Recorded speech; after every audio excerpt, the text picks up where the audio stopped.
Señoritas y señores estudiantes, como se les había mencionado, eh, iba a preparar un video y de hecho lo hicimos. Esto con la intención de nivelarnos, de querer unificar los contenidos con todos los cursos, los contenidos de la asignatura de historia con todos los cursos con los cuales estoy encargado, ¿no? Está bajo responsabilidad los cursos. Este último movimiento que se dio en la semana anterior, entonces nos obliga un poquito a establecer unos conocimientos que posiblemente no nos hayan tratado. Entonces yo en clase, como conversábamos, lo vimos de una manera un poquito quizá rápida. Entonces aquí nos vamos a demorar un poquito más con la intención de que al finalizar este video y al finalizar la próxima semana, todos los cursos con los que trabajo lleguemos al mismo nivel de conocimientos. Listo, entonces dicho esto, comenzamos. Primero que nada, debemos definir a esta asignatura de la historia.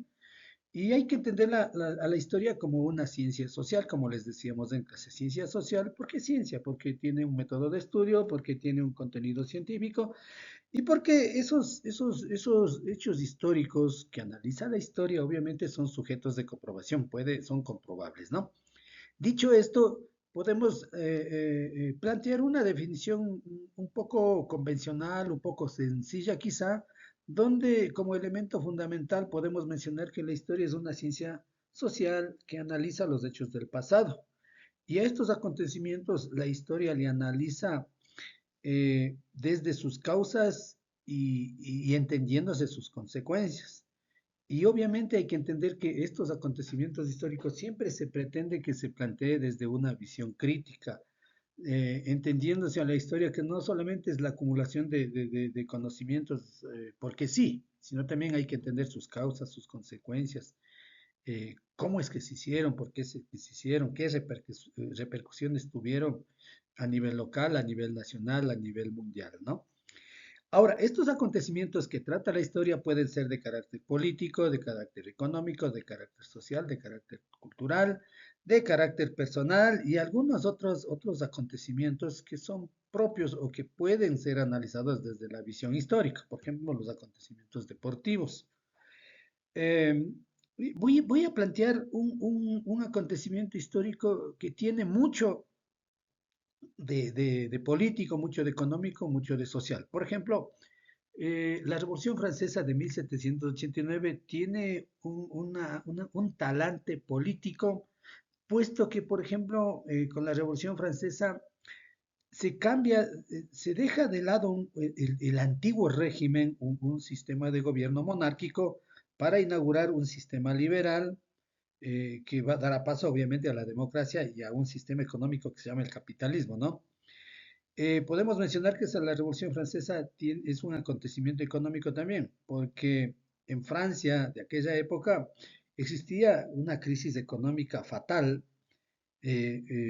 había sequía, había hambruna, había miseria, mientras que en Palacio se comía de lo más sabroso,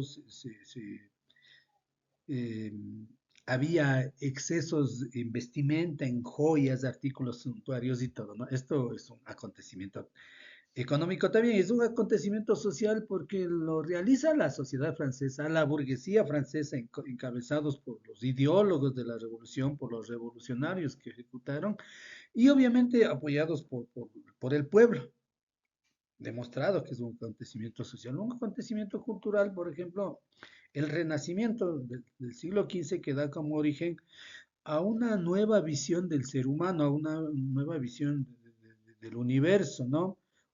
Utilizando el método científico, utilizando la razón como camino para llegar a la verdad. Y dentro de los acontecimientos personales podemos mencionar la llegada al poder de un rey, de un gobernante, principalmente, ¿no? Ahora, dentro de esos acontecimientos históricos, cuáles eran los que resaltaban en la antigüedad, me refiero, ¿no?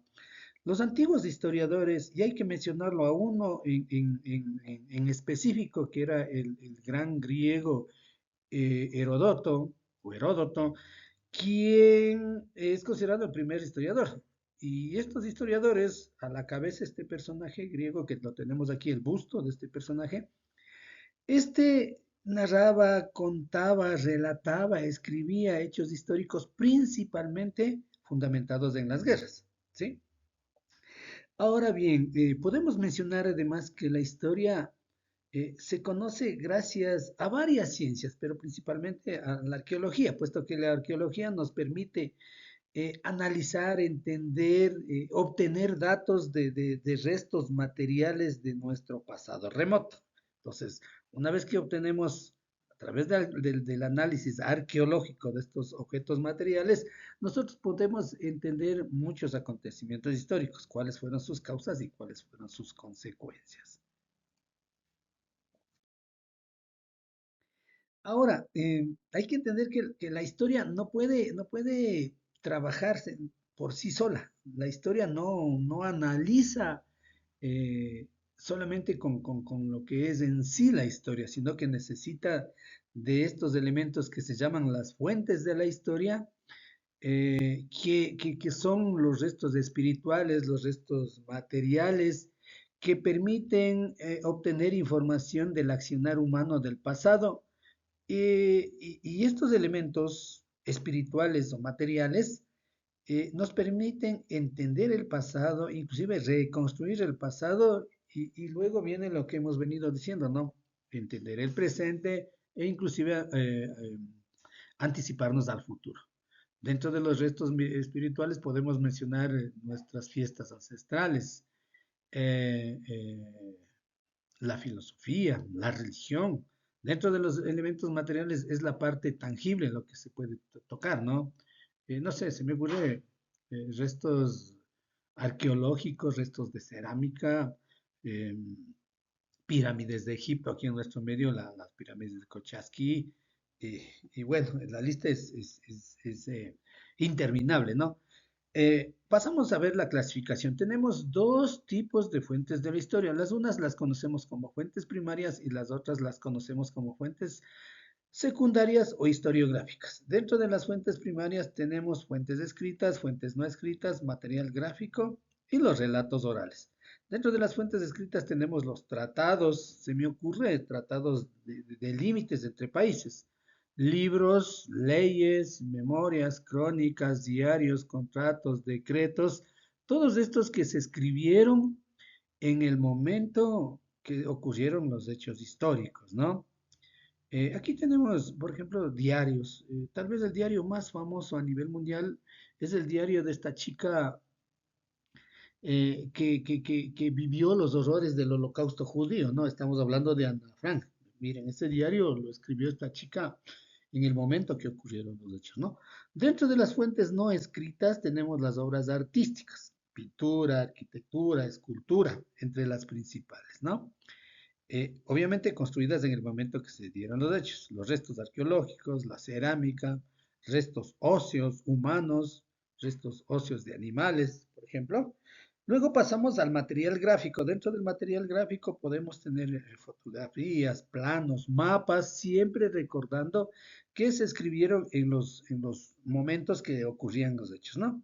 Y finalmente tenemos los relatos orales donde destacan los mitos y las leyendas. Aquí, por ejemplo, el mito, la leyenda más famosa, por ejemplo, yo diría casi a nivel mundial, este mito de los padres creadores, fundadores de Roma, ¿no? Rómulo y Remo, los hermanos supuestamente abandonados y luego amamantados por una loba, y que luego fueron los que fundan Roma. Pasamos a las fuentes secundarias, conocidas también, no se olvide, como fuentes historiográficas. Estas fueron construidas en base a los testimonios de primera mano, ¿sí? Es decir, las fuentes secundarias se escribieron o se construyeron después que ocurrieron los hechos.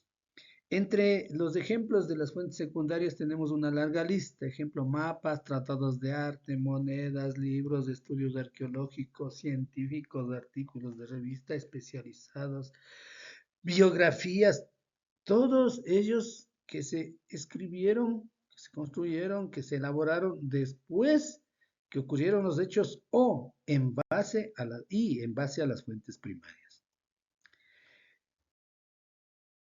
Ahora, hay un tema súper interesante, ¿no? Y que nos permite entender a la historia de mejor manera. Este temita se llama la periodización de la historia. Entonces, periodizar es dividir en periodos, dividir en etapas, en edades, en épocas. Entonces, ¿para qué nos sirve la periodización de la historia? Le hemos puesto aquí dos ideas cortas. Le hemos puesto primero que la periodización de la historia nos permite ubicar hechos históricos en el tiempo. Y obviamente que esto es súper importante porque nos permite entender de una manera más práctica, más rápida, eh, cualquier hecho histórico en el tiempo, ¿no? Ahora, ¿cuál es la finalidad de periodizar la historia? La finalidad de periodizar la historia es comprender el desarrollo de la historia universal, dividida esta en periodos, edades o épocas, como decía, ¿no? Y esta tareita, esta clasificación, esta periodización que les mostramos enseguida, fue realizada por los españoles. Por eso mencionamos que esta periodización tiene una visión eurocéntrica o una división eurocentrista, es decir, poniendo siempre a Europa en el centro del universo. Y esto tiene razón porque Europa por siglos, por milenios diría yo, fue el continente que dominó el mundo. Ya, antes de pasar específicamente a ver los periodos de la historia, vamos a dar a entender lo que es la cronología, ¿no? La cronología no es otra cosa que el estudio de la medida del tiempo y la sucesión de los hechos. A veces a nosotros nos plantean alguna tarea, nos dicen, describa cronológicamente este acontecimiento. Entonces nosotros comenzamos desde su origen hasta nuestros días o hasta su extinción. Entonces, eso es cronología, ¿no?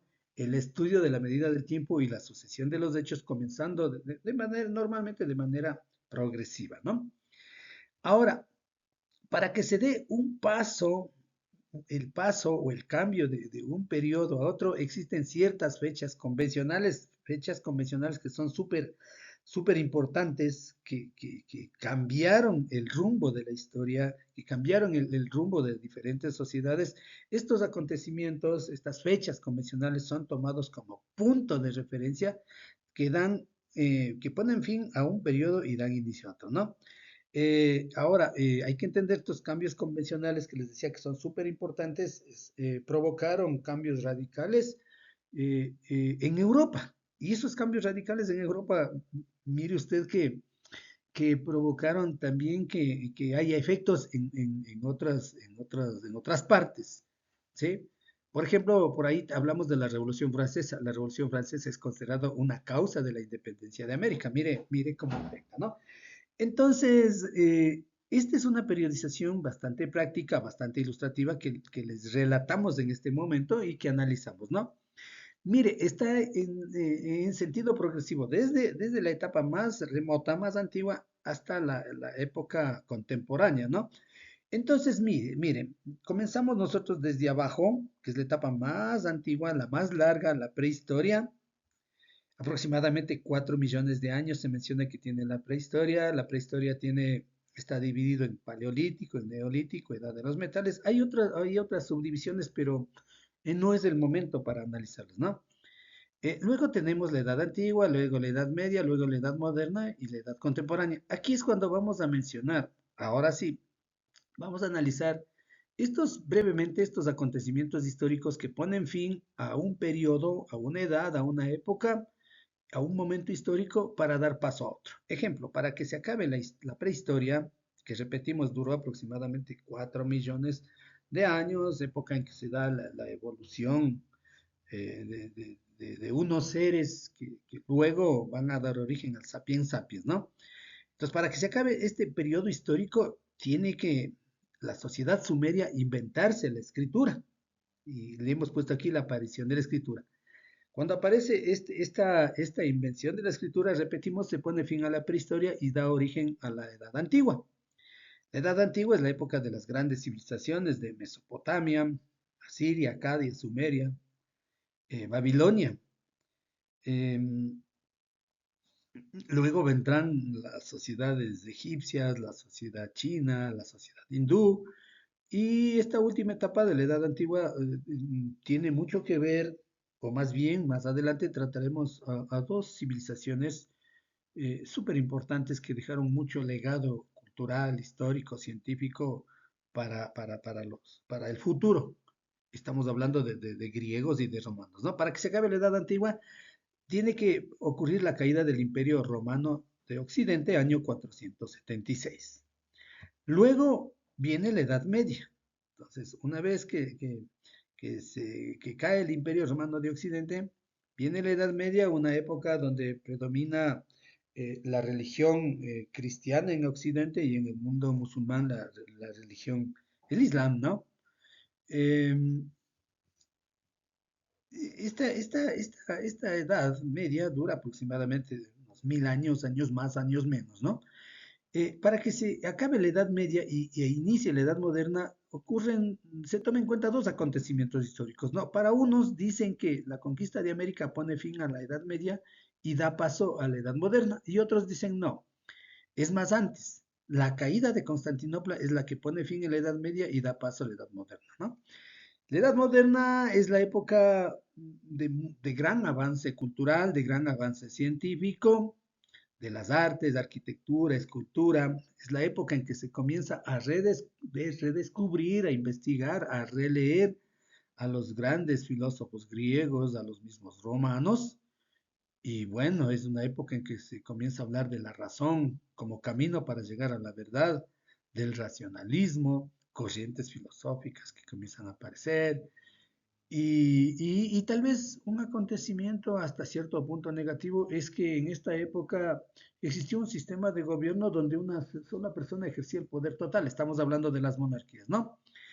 ¿Y para qué? Para poner fin a la edad moderna ocurre un hecho súper importante dentro de la historia de la humanidad. La Revolución Francesa, la burguesía francesa, los ideólogos de la Revolución Francesa al grito de libertad, igualdad y fraternidad, dan el golpe de gracia a los reyes y ponen fin a este sistema monárquico, conocido también como el antiguo régimen, ¿no? Entonces, estos revolucionarios franceses, obviamente apoyados por el pueblo, porque solo la burguesía, porque solo los ideólogos, solo los revolucionarios no podían hacer todo, sino que debían estar apoyados por el pueblo, ¿no? Y una vez que se da la Revolución Francesa, año de 1789, inicia la edad contemporánea, que es precisamente la que estamos viviendo, ¿no? Una etapa de cambios, donde hay muchos hechos súper importantes que por el momento no son motivo de análisis, ¿no? Pasamos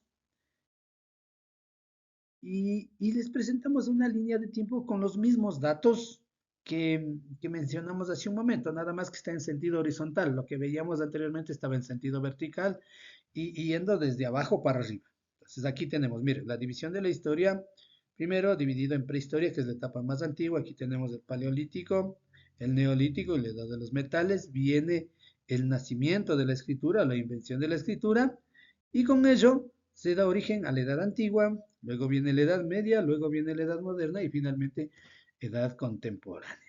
¿Ya? Listo. Ahora, ¿cómo inician el conteo del tiempo ciertas sociedades? Aquí tomamos en cuenta la sociedad occidental, que es precisamente en la que estamos los americanos, desde Europa Occidental hasta acá América, los musulmanes y los romanos. Comencemos, mire, los romanos iniciaban o inician el conteo del tiempo en el año 753 antes de Cristo. ¿Pero qué pasó en el año 753 después de Cristo? Perdón, antes de Cristo. En esa época surge el mito de Rómulo y Remo, ¿no? Dicen, estos dos hermanos fundan Roma ahí cerca de las famosas siete colinas en el año 753 antes de Cristo. Ya, ese es el año importante para los romanos, ¿no? Dentro del mundo musulmán tomamos en cuenta el año 622 después de Cristo, cuando ellos comienzan a contar el tiempo.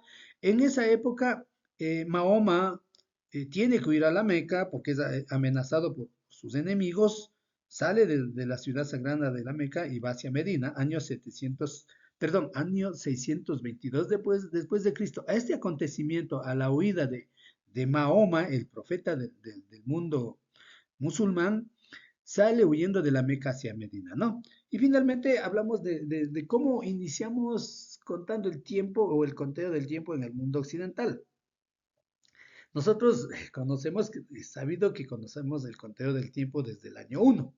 ¿Qué pasó en el año uno? Se dice que ese año nació Jesús, ¿no? Jesús dentro del mundo católico cristiano se menciona es el Hijo de Dios y desde ahí comienza nuestro conteo del tiempo, ¿no?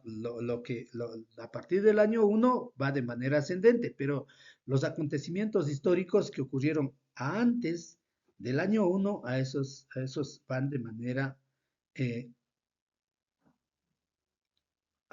descendente, ¿no? Desde aproximadamente desde el año 4 millones hasta llegar al año uno, ¿no? Entonces, los acontecimientos que están antes del año uno, antes del nacimiento de Cristo, se les conoce como antes de Cristo o antes de nuestra era. Y los que ocurrieron después del año uno son después de Cristo o de nuestra era.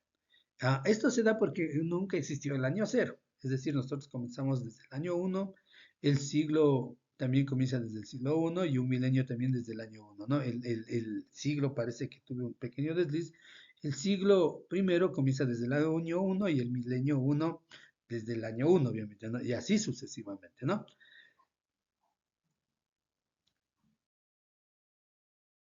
Ahora, un poquito para reforzar lo que ya dijimos hace un momento, hablábamos de que la historia estudia los acontecimientos históricos pasados para entender cuáles fueron sus causas y cuáles fueron sus consecuencias. Entonces, los hechos históricos son multicausales, es decir, no tienen una sola causa, sino tienen diferentes causas y asimismo diferentes consecuencias.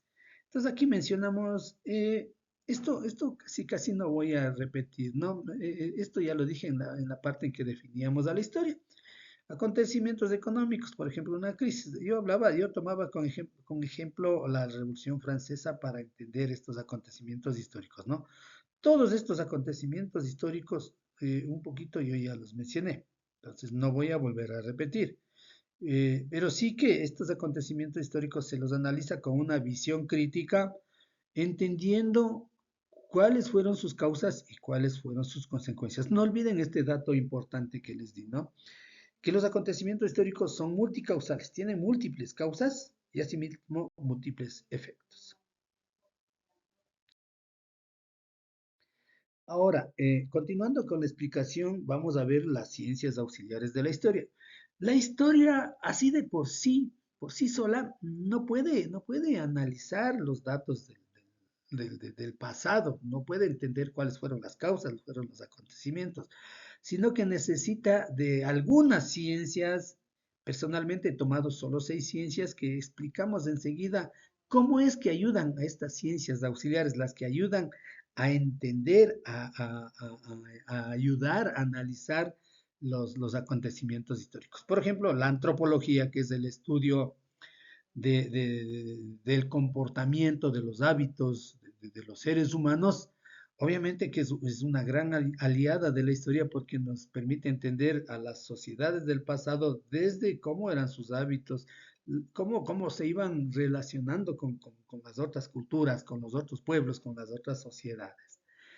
La geografía es otra ciencia auxiliar que ayuda en gran manera a la historia porque permite ubicar, recuerde que la historia es el estudio eh, del entorno natural, el estudio de los diferentes sitios geográficos, de las diferentes localidades, de los países, de los continentes, de los océanos, de los mares. Entonces, la historia apoyada por la geografía, gracias a que la geografía permite ubicar los sitios donde ocurrieron diferentes hechos históricos trascendentales para el desarrollo de los pueblos, ¿no?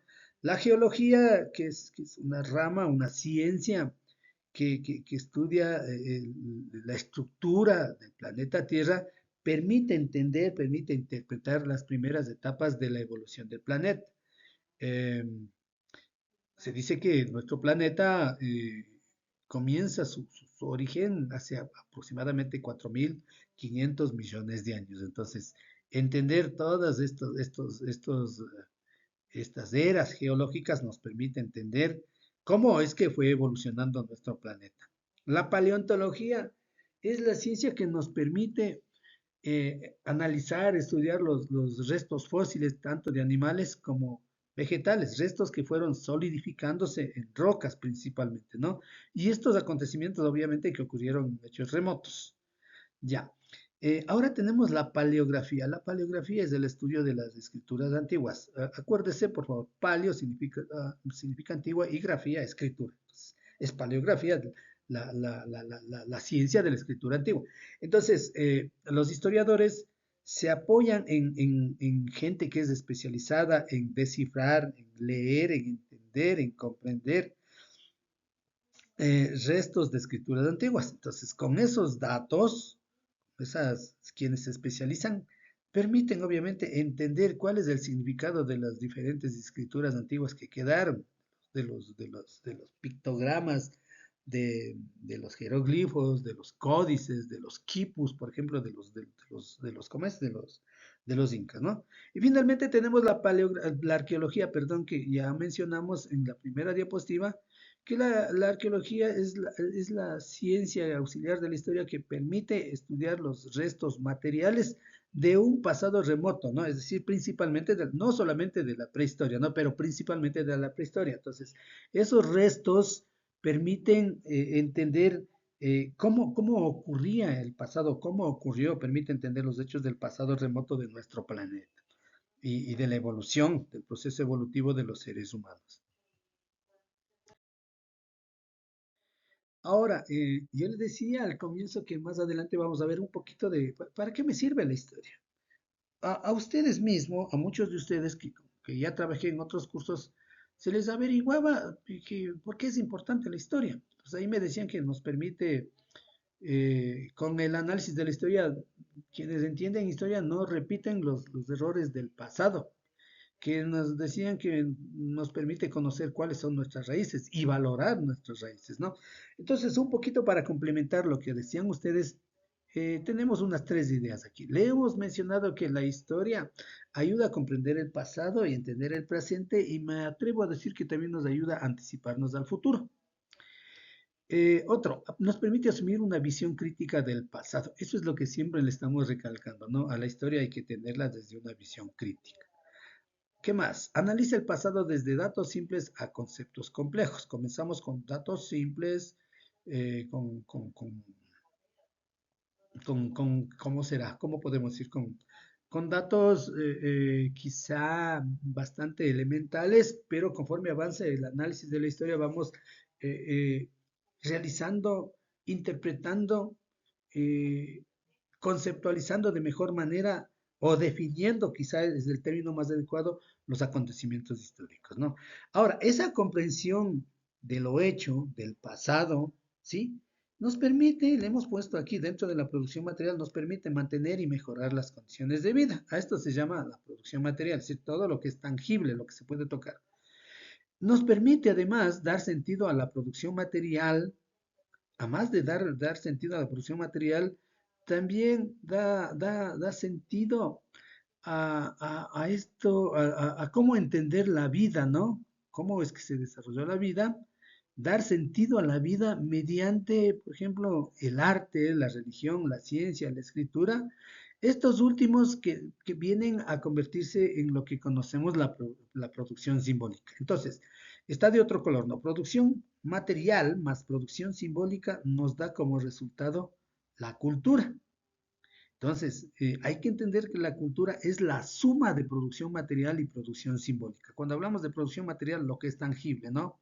Pirámides de Egipto, eh, pirámides de Cochasquí, restos arqueológicos, restos humanos. Y dentro de la producción simbólica, la religión, el arte, los conocimientos, las fiestas, por ejemplo, el Inti Raymi dentro del mundo andino. Ahora, el tema a tratar se llama la cultura y quiero terminar esto de la cultura porque es muy importante. Y comenzamos ahora. La cultura hay que entender, ¿no? Desde su inicio, desde cuando se comienza a hablar de cultura, tiene diferentes significados. Miren cómo los romanos de la antigüedad entendían a la cultura. En primer momento hablaban de que la cultura era el cultivo de la tierra. Más adelante mencionan que la cultura es el cultivo de cualquier naturaleza humana. Y luego se mencionaba que la cultura es el cultivo de las especies humanas. Cuando hablamos de especies humanas, hablamos de algo parecido a ciencias, de actividades humanas, no solamente ciencias, ¿no? Y luego que viene a relacionarse a la cultura, a utilizarse a la cultura como un sinónimo de civilización, entendiéndose que la ciudad está asociada a la civilización, es decir, el adelanto de los pueblos se demuestra cuando hay ciudades, ¿no? Y por eso que los pueblos más alejados, los pueblos del sector rural, se entendían que no tenían civilización. Entonces, para concluir esta primera parte, a la civilización hay que entenderla como la actividad que, que atañe, que se refiere al progreso humano, ¿no? Más adelante llegamos al siglo XVIII y surge una corriente cultural que conocemos como el romanticismo. Entonces, en el siglo XVIII, cuando surge el romanticismo, se comienza a diferenciar lo que es civilización de lo que es cultura.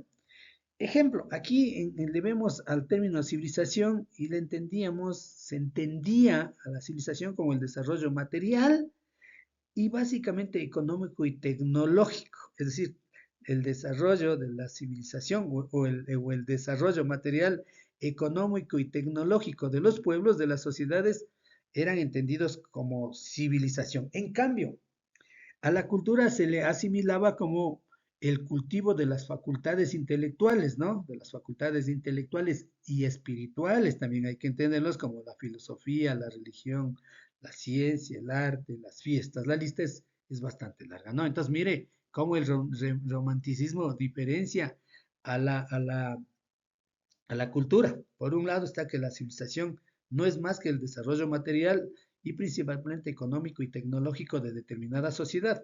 Y por otro lado, en el romanticismo también se menciona que la cultura es el cultivo de las facultades intelectuales. Entre ellas mencionamos las principales, ¿no? Filosofía, religión, ciencia y arte. Continuamos. Ahora, un poquito adentrándonos más en lo que es cultura y civilización, la cultura, influida, le hemos puesto aquí entre comillas, por el romanticismo, eh, eh, dentro del ámbito de la historia se utilizaba a la cultura para citar a grupos sin avance, perdón, a civilización, ¿no? Para mencionar a grupos sin avance científico, sin avance tecnológico ni avance social, es decir, quienes no tenían avance científico, avance tecnológico y avance social, no tenían civilización, ¿ya? Ahora, un poquito ya hablamos de lo que era la producción material, ¿no? De la producción material y de la producción simbólica depende si es que un grupo es cultura o civilización. Entonces, más acá abajo, en líneas inferiores, vemos que de esta manera entendíamos a las culturas como los pueblos sin revolución urbana. Interpretan a la realidad mediante mitos y tienen una idea cíclica del tiempo, ¿no? Entonces, se hacía de menos, decía que la cultura estaba asociada a los centros poblados que estaban alejados de las urbes, de las ciudades, ¿no? Y además de eso, se interpretaba la realidad mediante mitos y, y- y- y- y- y se entiende que las culturas tienen una idea cíclica del tiempo, es decir, la historia eh, es la suma de acontecimientos que se vuelven a repetir, o sea, hablamos de ciclos históricos, ¿no? Eso asociado a la cultura también. Y luego tenemos las civilizaciones. Recuerde que estamos hablando de cómo entendía a la cultura el romanticismo en el siglo XVIII, ¿no? Entonces, las civilizaciones se entendían como los pueblos de gran producción material y simbólica que sin renunciar a los mitos desarrollaban un pensamiento científico para explicar la realidad.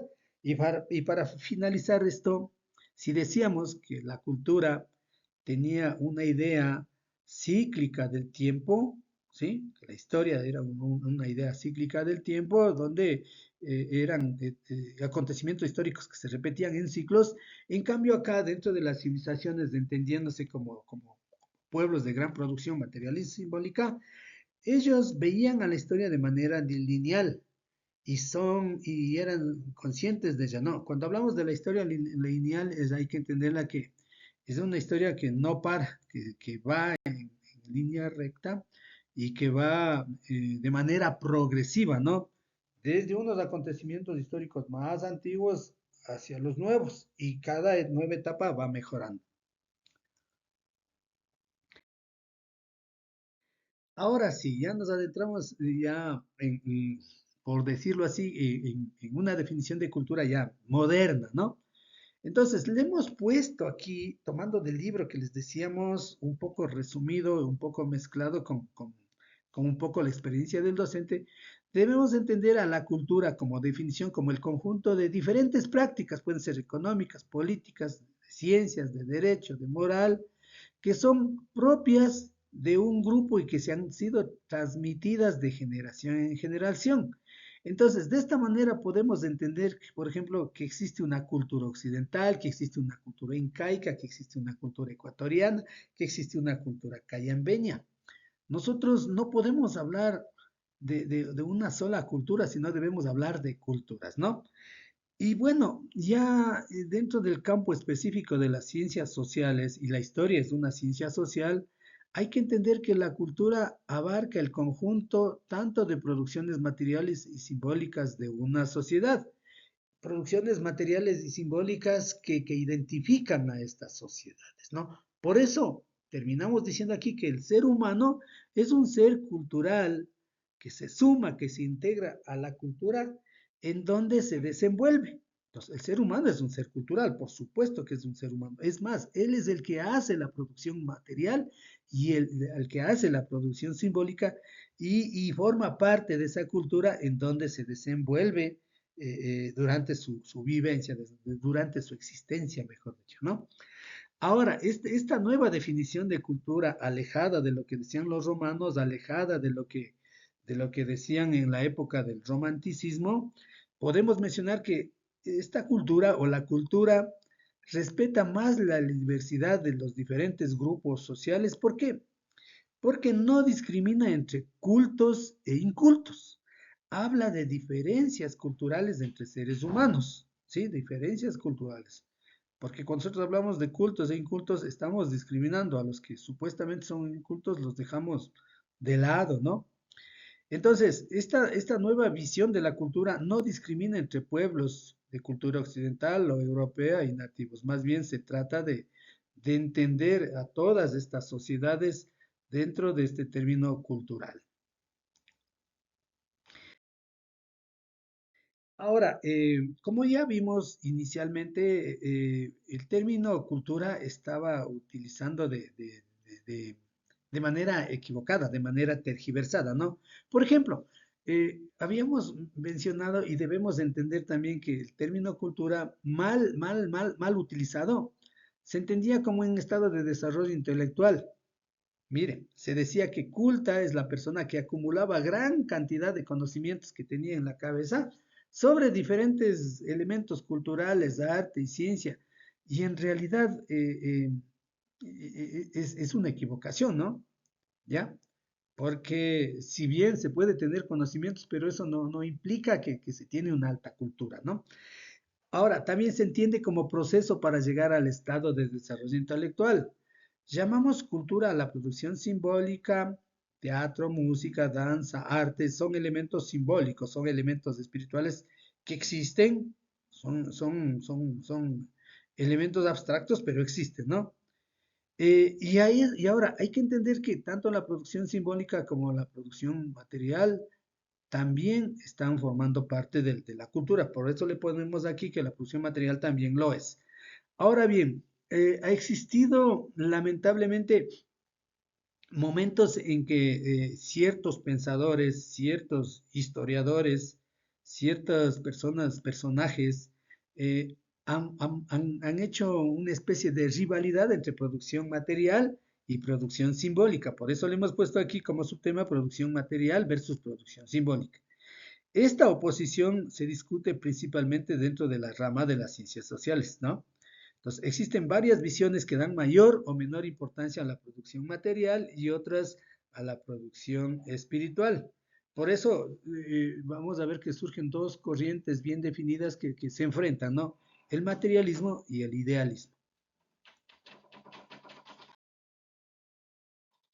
Eh, para poner fin a esta explicación, solamente les vamos a pedir que ustedes revisen este material. Creo que con 40 minutos de este video creo que es suficiente, ¿no?